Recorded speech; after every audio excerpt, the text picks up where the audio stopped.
지난 시간에 우리가 니고데모에 대한 이야기를 나누었습니다.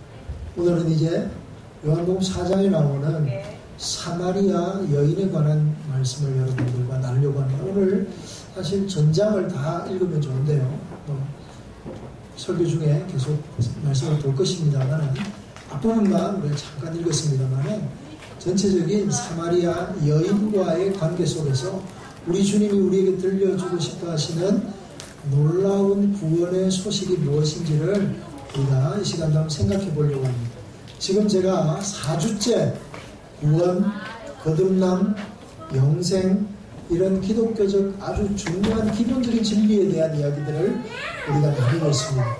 기본적인 진리이기 때문에 여러분들이 너무나 잘 알고 있어요. 잘 알고 또 우리가 익숙하게 아는 건데 근데 또 생각보다 이게 쉬운 게 아니거든요. 그러다 보니까 우리가 오해하거나 잘못 아는 부분들도 많습니다. 그래서 이런 부분들을 통해서 좀 교정하고 말씀을 통해서 우리가 누려야 될 기쁨, 우리가 누려야 될 구원, 영생, 거듭남이 무엇인지를 이 시간 우리 생각하면서 믿기만 하면 구원이라고 하는 값싼 구원이 아니라 참으로 하나님 앞에 이 구원이 어떤 풍성한 은혜가 있는지를 누리면서 이 세상 가운데 아무리 힘들고 어려워도 그리스도가 우리에게 주신 이 놀라운 은혜로 말미암아 우리는 기뻐할 수 있는 그 평안과 기쁨을 소유하는 저와 여러분이 되기를 주님의 이름으로 축복합니다. 아멘.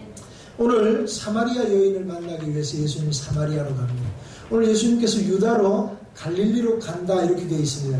이 유다에서 갈릴리, 유다는 남쪽이고요. 유대는 갈릴리는 이스라엘 나라의 최북단에 있습니다. 북쪽에 있어요.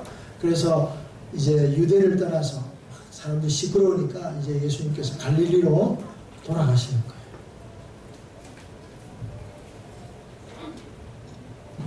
갈릴리로 돌아가시면서 걸어가는 길을 우리가 왕의 대로라 그래가지고 이스라엘 나라에는 길이 몇 갈래가 있는데 가장 많은 이 길을 다니는 여행자의 길이 바로 이 길입니다.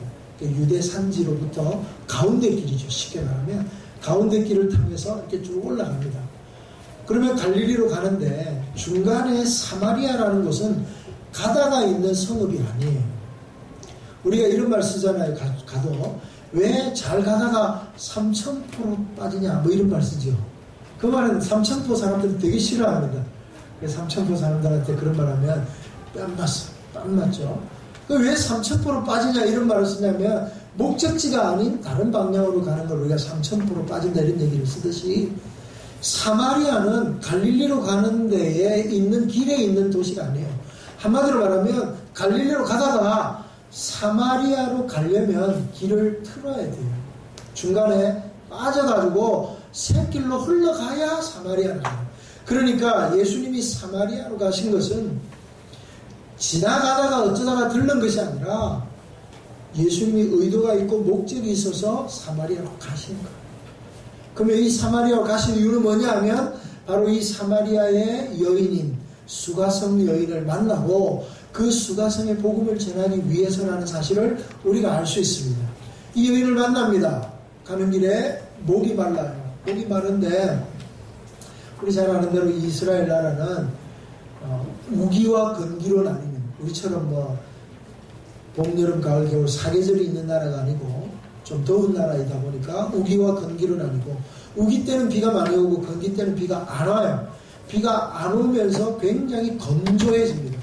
그럴 수밖에 없는 이유가 이 팔레스타인, 이스라엘이라고 하는 나라가 위치한 곳이 지중해 끄트머리에 붙어 있어요. 지중해 끄트머리 붙어가지고 아라비아 반도 가운데 있거든요. 그래서 계절풍이라고 그러죠. 우기 때가 되면 지중해에서부터 해풍이 불어와요. 이제 그러면서 우기가 시작이 되면서 비가 내리거든요. 그런데 건기가 되면 바람의 방향이 바뀝니다. 아라비아 사막에서부터 뜨거운 바람, 건조한 뜨거운 바람이 불어오면서 건기로 시작해요. 그래서 건기가 여름이에요. 이 동네는. 건기가 여름이고요. 우기가 겨울이에요. 그래서 건기 때가 되면 뜨거운 동풍이 불어오는 거예요. 굉장히 더워진 날도 굉장히 후덥지근해지고 더워지고 후덥지근하진 않아요. 건조한 뜨거운 바람이 들어오니까 막 해가 뜨거운 거예요. 낮 최고 온도는 막 40몇 도가 오르내리는 그런 열사의 지방이라고 볼 수 있습니다. 자, 그럴 때 여행을 가다가 이제 우물을 만났어요. 우물이 아무데나 있는 게 아니잖아요. 우리나라는 땅이 좋아가지고 아무데나 땅을 파면 다 물이 터지는 금수강산에 살지만 이 나라는 그렇지 않아요. 아주 물을 파려면 또 지하수를 파려면 깊이 파야 되고 아무데나 물이 나오는 게 아니에요. 아주 물줄기를 잘 가야 물이 나와요.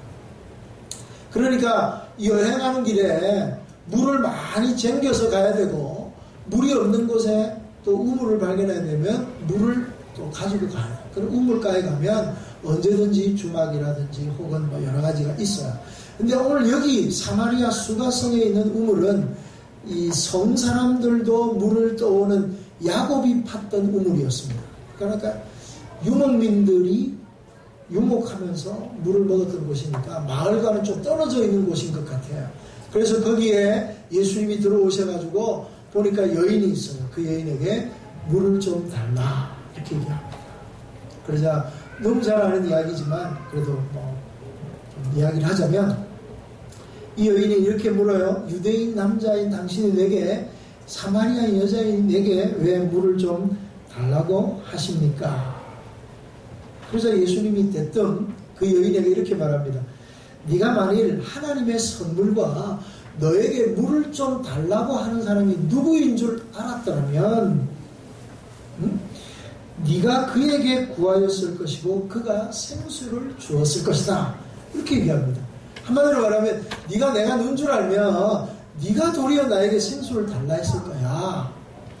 그러자 이 여인이 보니까 자기가 내인데 물 달라 그래놓고 아니 선생님은 물을 뜰 수 있는 바구니도 없고 물 뜰 그릇도 없는데 어떻게 물을 줄 수 있겠습니까? 이렇게 물어요. 그러자 예수님께서 13절입니다.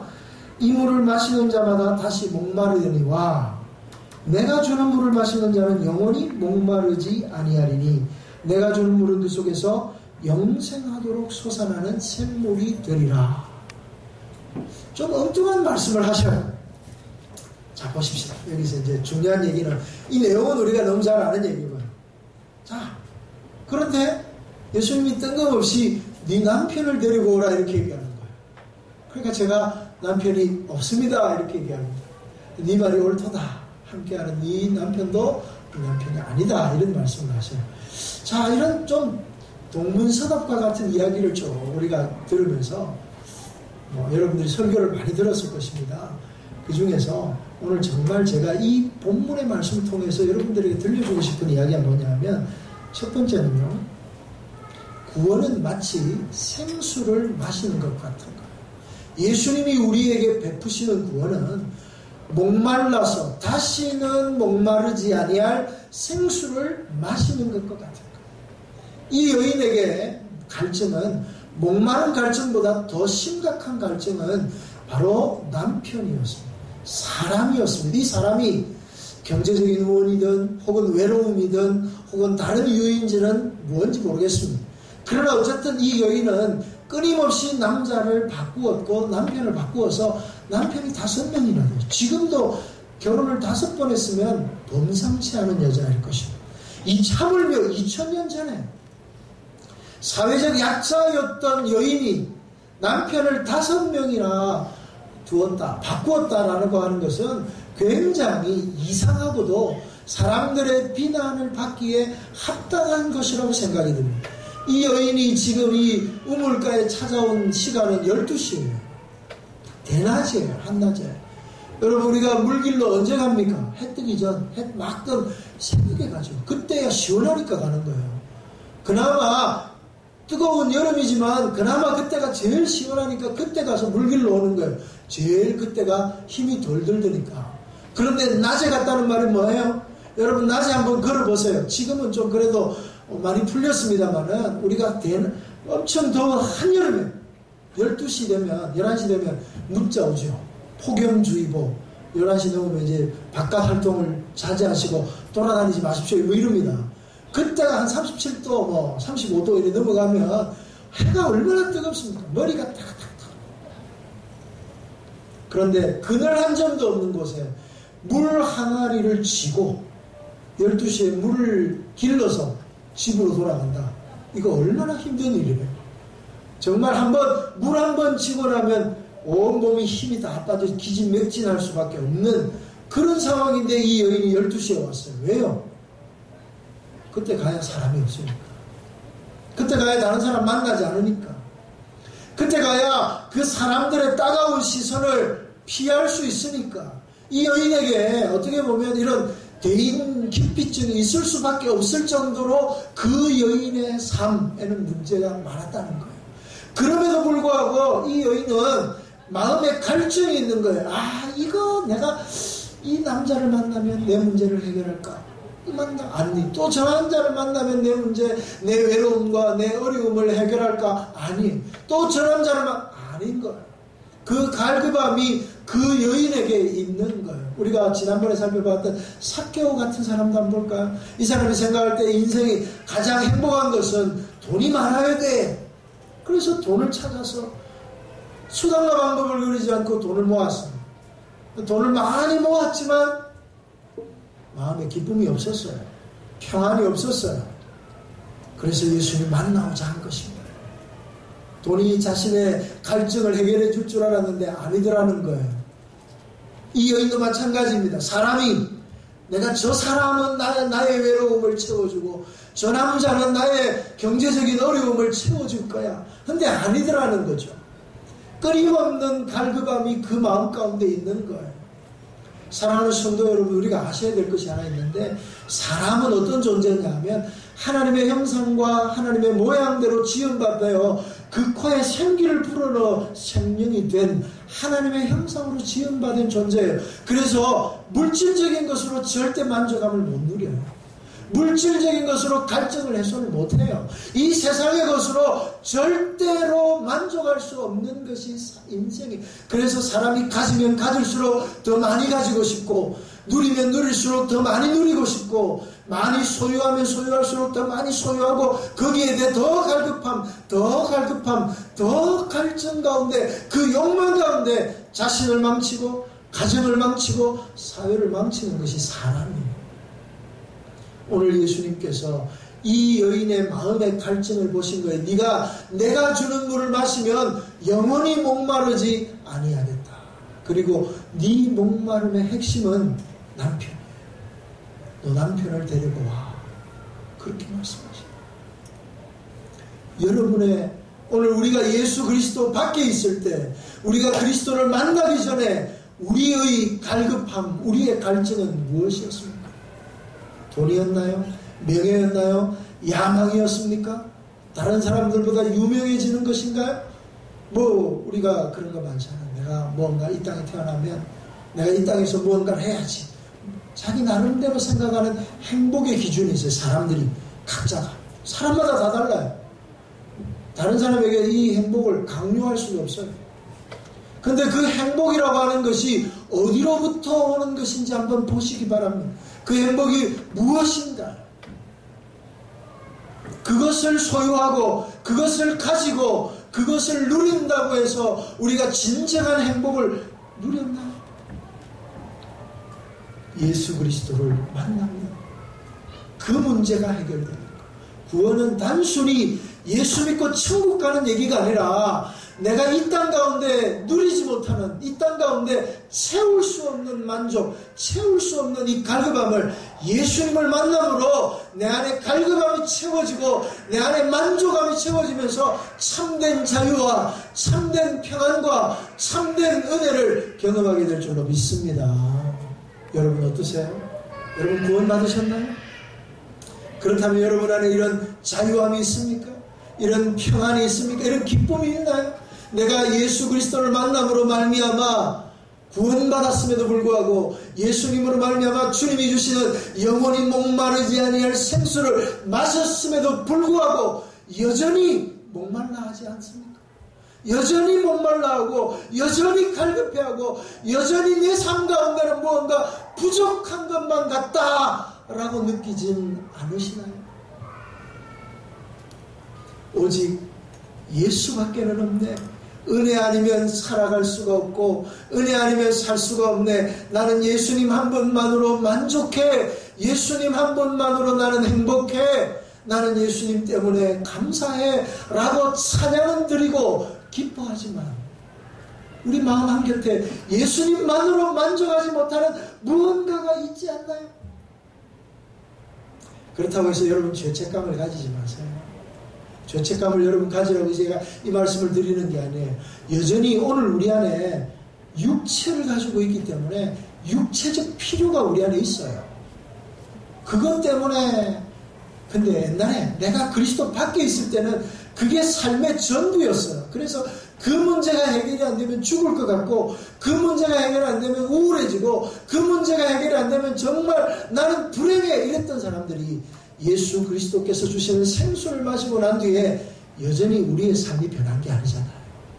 여전히 어렵고 여전히 채워지지 않는 것 때문에 마음이 불편할 수 있어요.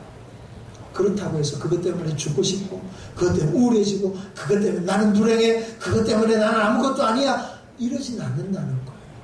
그래서 주님이 주시는 자유함과 주님이 주신 기쁨 가운데로 들어가는 거예요. 사랑하는 성도 여러분, 오늘 이 시간 우리 주님이 주시는 생수, 우리의 인생의 갈증을 해소하는 데는 생수이신 예수님밖에 없음을 기억하고 오늘 예수님이 주시는 이 생수를 마심으로 주님과 더불어 동행하는 은혜, 주님 안에서 기뻐하는 이 기쁨과 자유와 평안이 있기를 주님의 이름으로 축복합니다. 세상이 나를 힘들게 하고 상황이 나를 어렵게 하고 여러 가지 환경이 나를 어렵게 할지라도 나는 예수님 때문에 기뻐할 수 있는 거예요. 사랑하는 성도 여러분, 오늘도 그분을 기뻐하며 그분을 예배하고 그분을 사랑하는 자리에 서 있는 저와 여러분이 되기를 주님의 이름으로 소원합니다. 아멘. 그러고 나면요, 자, 그 안에 이제 다시는 이제 옛날로 돌아갈 수는 없어요. 옛날에 목말라 하고 옛날에 그것 때문에 막 가슴 아파하던 그 시절로 돌아갈 수는 없어요. 이제 주님과 더불어 날마다 동행하는데, 그런데 왜 우리 안에는 이런 자유함을 끊임없이 누리지 못하느냐 하면, 이 자유함을 누리는 데 있어서는 끊임없이 한 번 마셨다고 해서 그러면 내가 이제 영원히 끝날 아니고 이 구원의 감격을 계속 누려야 되잖아요. 하나님이 주신 이 생수의 기쁨을 계속 누려야 되잖아요. 그 생수의 기쁨을 누리는 방편이 있는데 그것이 바로 예배라는 거예요. 아멘이세요? 예배는 하나님이 우리에게 주시는 은혜의 방편이요, 하나님의 얼굴을 뵙는 우리에게 있어서 인생 최고의 시간이 바로 예배인 거예요. 예배란 뭡니까? 오늘 이 여인은 생수를 마시고 나자 예배의 문제를 끌고, 우리는 이 산에서 예배하는데 예루살렘 사람들은 예루살렘에서 예배해야 되는데 어디에서 예배해야 됩니까?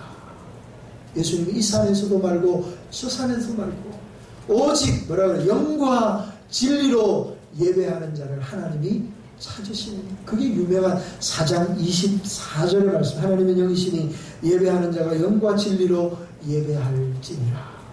그러니까 예배는 장소의 문제가 아니라는 거예요. 예배는 장소의 문제가 아닌 거예요. 예배는 누가 드릴 수 있느냐 하면 생수를 맛본 자만이 드리는 게 예배예요. 안 믿는 사람은, 그리스도 밖에 있는 사람은 예배를 드릴 수가 없어요. 예배 참석은 할 수 있어요. 구경은 할 수 있어요. 그러나 온 마음으로 예배를 드리는 데까지 나아갈 수 없어요.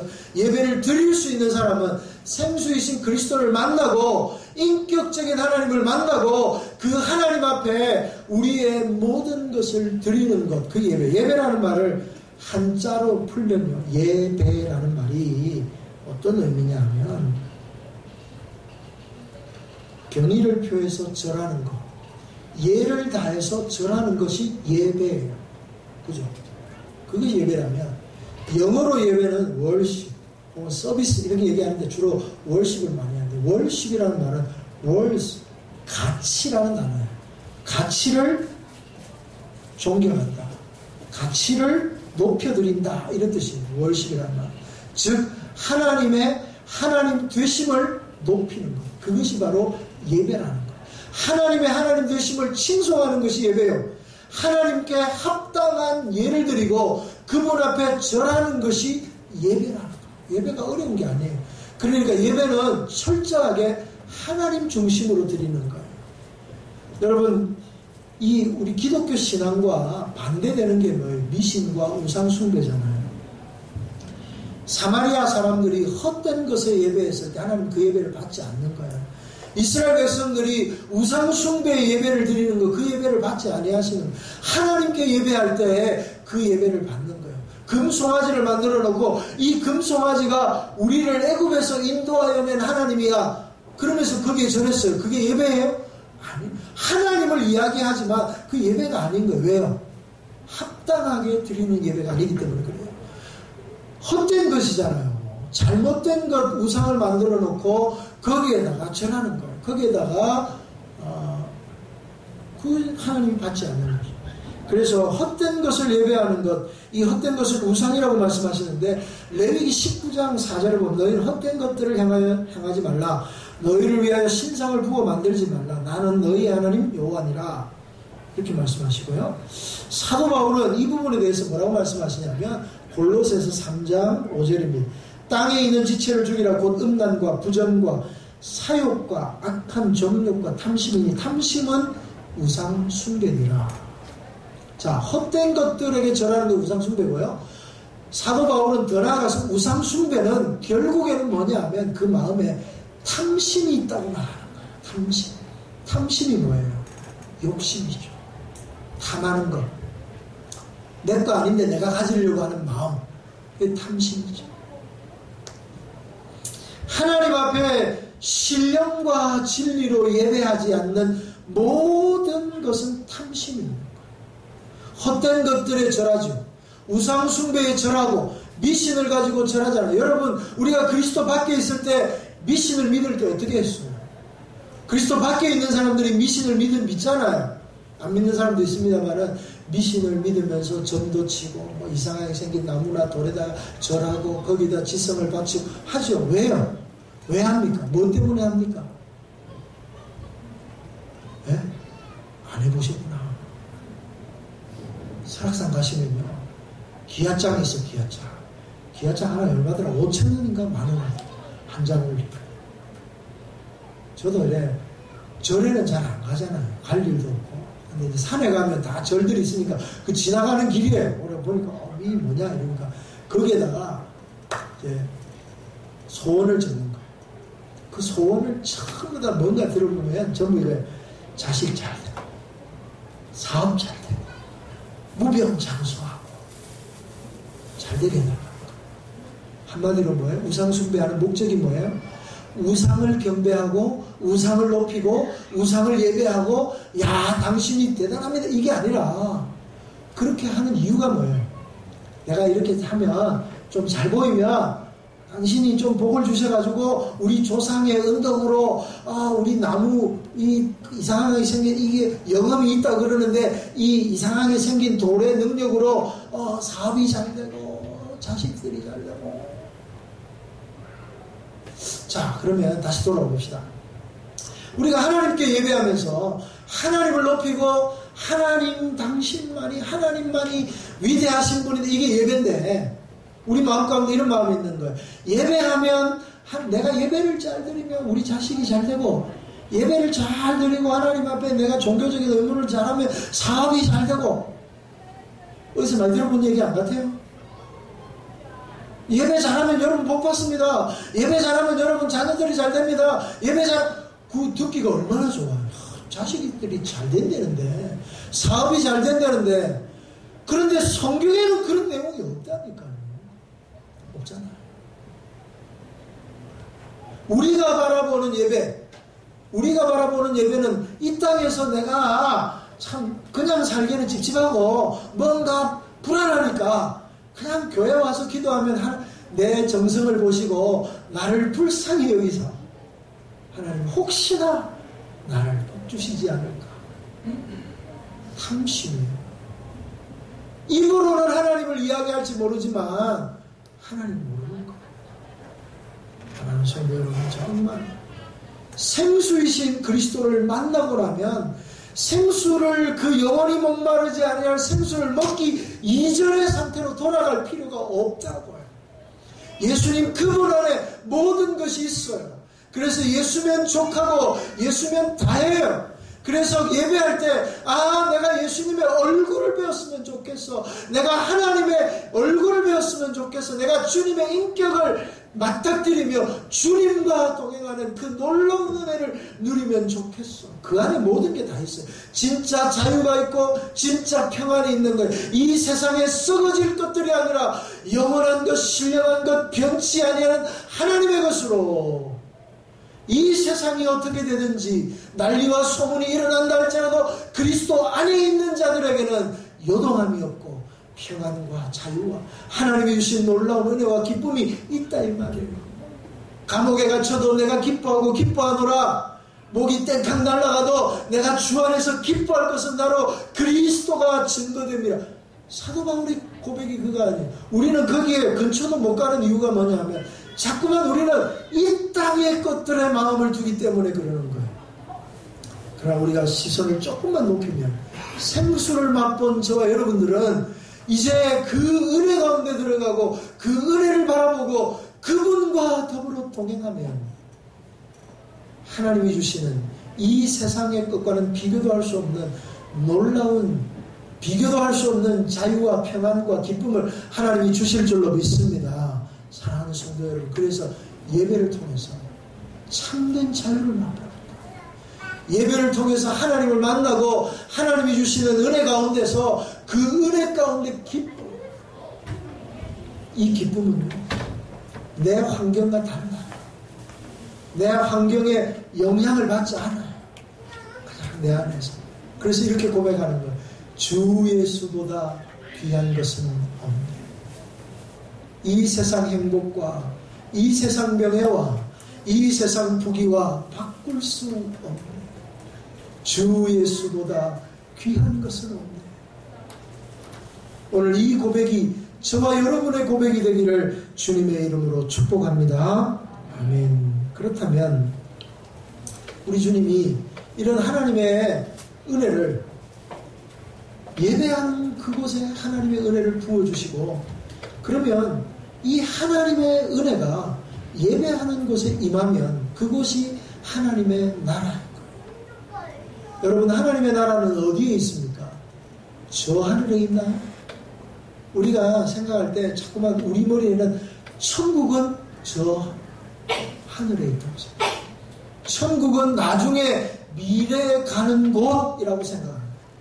우리 주님이 이 땅에 오셔서 그렇게 말씀하지 않으셨어요. 주님이 너희는 이렇게 기도해라. 하늘에 계신 우리 아버지여, 이름이 거룩히 여김을 받으시오며. 하나님을 찬송하고 첫 번째 기도 제목이 뭐냐면 나라가 임하옵시며. 이 나라가 어떤 나라예요? 하나님의 나라예요. 천국이 임하옵시며. 그러니까 우리는 천국을 가는 곳이라고 생각합니다. 아니요, 천국은 오는 거예요. 한국교회가 잘못 가르쳤어요. 이때까지. 예수 천당, 예수 믿으면 죽어서 가는 것이 천국이야 라고 하는, 그게 맞아요. 틀린 말은 아니에요. 근데 그것만 가르치는 거예요. 그거보다 더 큰 의미의 하나님의 나라가 있다는 거예요. 너무나 좁은 의미의 하나님의 나라는 죽어서 가는 거예요. 근데 그것은 멀잖아요. 미래잖아요. 그러니까 오늘 우리의 삶이 아무런 능력이 없는 거예요. 나중에 죽어서 갈 건데 뭐. 근데 기독교 핵심은요, 어제도 아니고 내일도 아니고 오늘이에요. 내일 걱정은 내일 맡겨두고 오늘 괴로워요. 우리 주님은 언제나 오늘, 지금, here, now, 여기 굉장히 중요하게 다루고 있어요. 예수님은 언제나 현재적 언어를 사용하셨어요. 구원은 미래적인 것이 아니라 현재적인 것. 그래서 하나님의 나라는 가는 것이 아니고, 기억하세요. 하나님의 나라는 오는 거예요. 하나님의 나라는 이 땅에 실현되는 거예요. 어떤 곳이 하나님의 나라입니까? 궁궐이나 초막이나 그 어디나 예수 그리스도와 함께하는 그것이 하나님의 나라인 줄로 믿습니다. 하나님의 나라가 이 땅에 임해야 되는데 예수님께서 바리새인과 만나서 이런 얘기를 합니다. 바리새인들이 하나님의 나라가 어느 때 임합니까? 바리새인들, 예수님께서 돌아가시는 마지막 날 제자들이 주여 주의 나라가 임하는 때가 언제입니까? 이게 중요한 문제예요. 그래서 바리새인들도 예수님 앞에 나와서 하나님의 나라가 언제 임합니까? 예수님께서 대답하신 하나님의 나라는 볼 수 있게 임하는 것이 아니요. 또 여기 있다 저기 있다고도 못하리니 하나님의 나라는 너희 안에 있느니라. 누가복음 17장 20절 21절 말씀. 여기 있다 저기 있다가 아니고 너희 안에. 너희 안에는 누구를 말하는 거예요? 이 너희라는 것은 바리새인들을 말하는 거예요. 그럼 바리새인들의 마음에 하나님의 나라가 있다는 말인가요? 그렇게 해석이 하면 안 돼요. 그래서 어떤 사람은 하나님 나라는 멀리 있는 게 아니라 하나님 나라는 내 마음속에 있어 이렇게 얘기합니다. 정말 그렇게 해석하면 안 되고 이 말씀은 너희 안에, 이 말은 그 헬라어 단어로 이렇게 쓰는 거예요.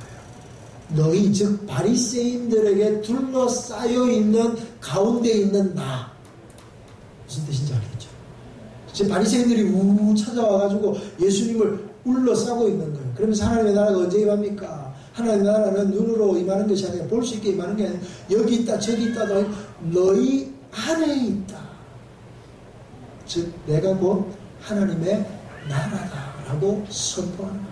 회개하라. 천국이 하나님의 나라가 가까이 왔다고 말씀합니다. 하나님의 나라는 예수님이 이 땅에 오심으로 이루어진 거예요. 그래서 하나님 안에서 이 영원한 생수를 맛보고 하나님께 영과 진리로 예배하는 곳에 하나님의 나라가 임하는 거예요. 그래서 교회는 하나님의 나라예요. 따라합시다. 교회는 천국입니다. 간단하게 그렇게 생각해요. 교회는 천국인 거예요. 그래서 교회는 하나님의 나라를 보여주는 거예요. 하나님의 나라를 경험하는 거예요. 언제 경험합니까? 교회의 가장 중요한 목적은 예배예요. 그래서 하나님의 나라를 언제 보느냐 하면 예배를 통해서 보는 거예요. 하나님의 나라를 예배를 통해서 경험하는 거예요. 하나님을 찬양하고 하나님의 말씀을 들으며 하나님 앞에 응답의 기도를 드리면서 하나님을 만나고 하나님과 교제하고 하나님의 은혜 가운데 사로잡히면서 아 이곳이 하나님의 나라구나. 그 하나님의 나라를 경험한 우리가 우리 가정으로 돌아가서 하나님의 나라를 실현하는 거예요. 그래서 여러분의 가정이 하나님의 나라가 되기를 주의 이름으로 축원합니다. 가정이 천국입니다. 여러분의 직장에 하나님의 나라를 선포하기를 주님의 이름으로 축복합니다. 왜? 내 안에 있는 그리스도와 함께 내가 가는 곳마다 하나님의 나라가 선포되는 것입니다. 그래서 구원이라는 것은 단순하게 예수 믿어 천국 가는 것이 아니라 예수 믿고 구원받았으면 이제 전에 세상의 것으로 만족했던 나, 세상의 것을 추구했던 나에서 벗어나서 영원히 목마르지 않을 예수 그리스도 앞에 사로잡혀 그분 앞에 영과 진리로 예배하며 하나님의 나라를 이 땅 가운데 실현하고 이 땅 가운데 하나님의 나라 천국에서 살아가는 사람들이에요. 우리는 저 영원한 하나님의 나라를 바라보지만 그 바라볼 때 내가 이 땅에서 천국을 경험하면서 저 나라를 바랍니다. 여기가 지옥인데 저기가 천국일 수가 있나요? 어떤 사람들은 그렇게 얘기해요. 세상이 지옥인데. 잘못된 거예요.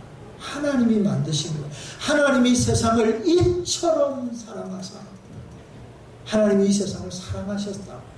이 땅이 지옥이 아니라 이 땅에 기근이 있고 전쟁이 있고 병마가 있고 여러 가지 부조리가 있다 할지라도 하나님이 우리를 이 땅에 두심으로 하나님의 나라가 선포되게 하시고 우리를 통해 공의가 하수같이 흘러가게 하시고 전쟁의 소문이 있는 곳에 우리가 들어가면서 분열이 없어지고 화평케 되어지고 아멘. 그게 우리 그리스도인들의 삶이라는 거예요. 이게 구원받은 자의 삶이라는 거예요. 구원은 실제적이에요. 구원은 현재적이어야 되고요. 구원은 오늘이에요. 그래서 내 안에 이 기쁨이 있어야 돼요. 내가 무엇으로 기뻐하나?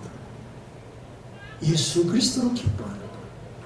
그리스도로 말미암아 예배하며 하나님의 영광에 참여하면서 기뻐하는 거예요. 예배하면서 우리 가정에 하나님의 은혜가 있음에 감사. 직장 가운데에서 하나님의 이름이 선포되고 그리스도의 향기가 나타나는 것을 보며 기뻐합니다. 그전에는 많이 소유하고 많이 가지고 많이 누리면 기뻐했던 내가, 물론 많으면 좋죠. 근데 그것만 가지고는 참된 만족이 없어요. 그것만 가지고는 안 돼요. 제가 한 번씩 제가 설교하면서 그런 얘기 하잖아요. 제 친구 중에 신학교 같이 졸업하고 목사가 안 되고 세상에 나가서, 세상에 나갔다기보면 그냥 일반 직장을 가지고 신앙생활을 하지나 신앙생활 열심히 했죠. 그가 이렇게 고백합니다. 가난한 목사의 아들로 태어나서 시골교회 목사의 아들로 막내로 태어나서 정말 그 자기 어머니가 시골에서 힘들게 사니까 목사님 부인으로 버스 타고 가면 그 얼마 내는 게 아까워서 걸어다니는 그런 시대에, 그런 어려운 시대에 살았던 막내 아들이에요. 막내 아들로 태어나서 정말 그 어릴 때부터 가지고 싶은 거 하고 싶었던 게 너무 많아서 신학교를 왔는데 목사가 되면 그거 못할 것 같더라고요. 그래서 그거 다 저버리고, 이 친구가 우리 학교 다닐 때부터 뭐 했냐면 학교 다니면서 티코 팔고 테니스 라켓 팔고 신학생들한테.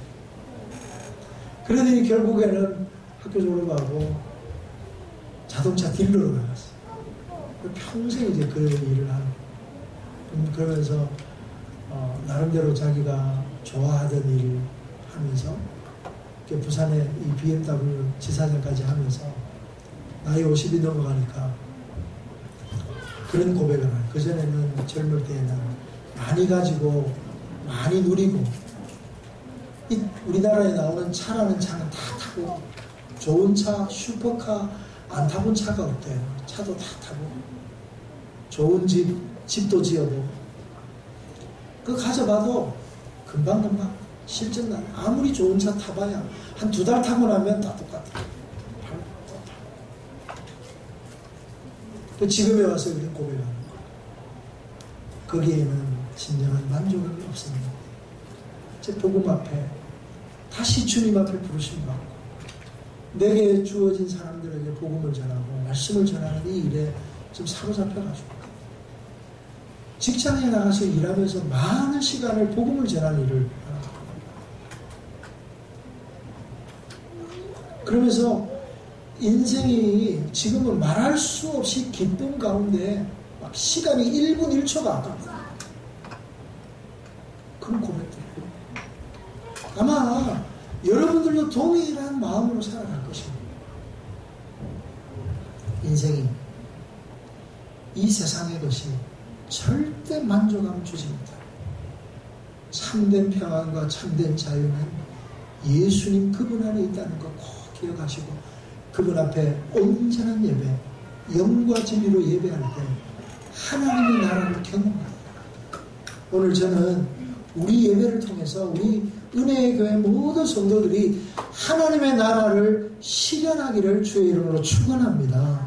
여러분의 가정과 여러분의 직장과 여러분의 삶의 연장이 하나님의 나라가 되어져 가고, 날마다 여러분의 삶 가운데 하나님의 나라를 경험하며 사는 복이 있는 성도들이 다 되시기를 주님의 이름으로 축복합니다. 아멘. 우리 함께 기도할까요? 이 찬양할까요? 하나님의 나라가 되면 상하게 세계 넘쳐